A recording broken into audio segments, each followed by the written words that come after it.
The Britannia was launched at the beginning of the Queen's reign and was furnished to her taste, but decades later it had become too expensive to maintain, and increasingly hard to justify to the public.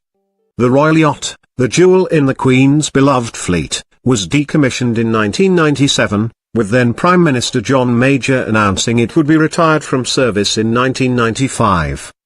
The Queen famously shed a tear when the boat, which was valued at around £60 million, was taken out of service in 1997.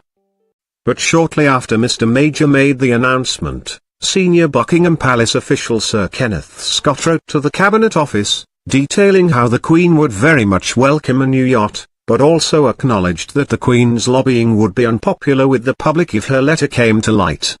The letter, discovered in the National Archives by University of London Professor Philip Murphy and dated May 5, 1995, read, "I have deliberately taken a back seat in recent correspondence.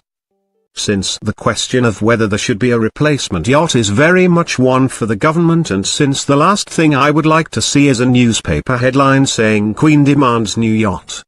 At the same time I hope it is clear to all concerned that this reticence on the part of the palace nowhere implies that Her Majesty is not deeply interested in the subject. On the contrary, the Queen would naturally very much welcome it if a way could be found of making available for the nation in the 21st century the kind of service which Britannia has provided for the last 43 years.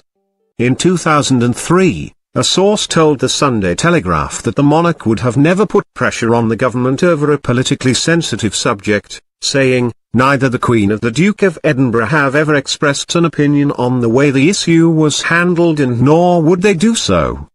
But the note from Mr. Scott, the Queen's private secretary, revealed her deep interest in finding a replacement for the beloved vessel.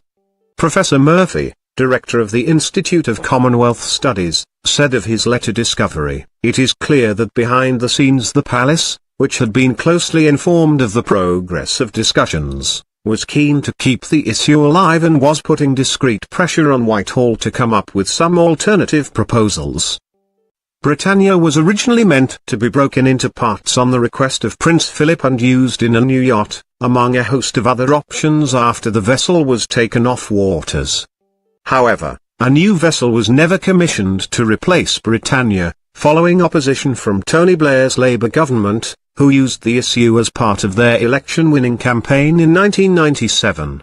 But lobbying for a replacement vessel has continued to this day, while the original ship is berthed at Leith in Edinburgh, where it has become a tourist attraction. In 2017, 50 Tory MPs signed an open letter proposing a special national lottery to raise around £120 million for a new yacht as a symbol of global Britain after the UK leaves the EU in 2019.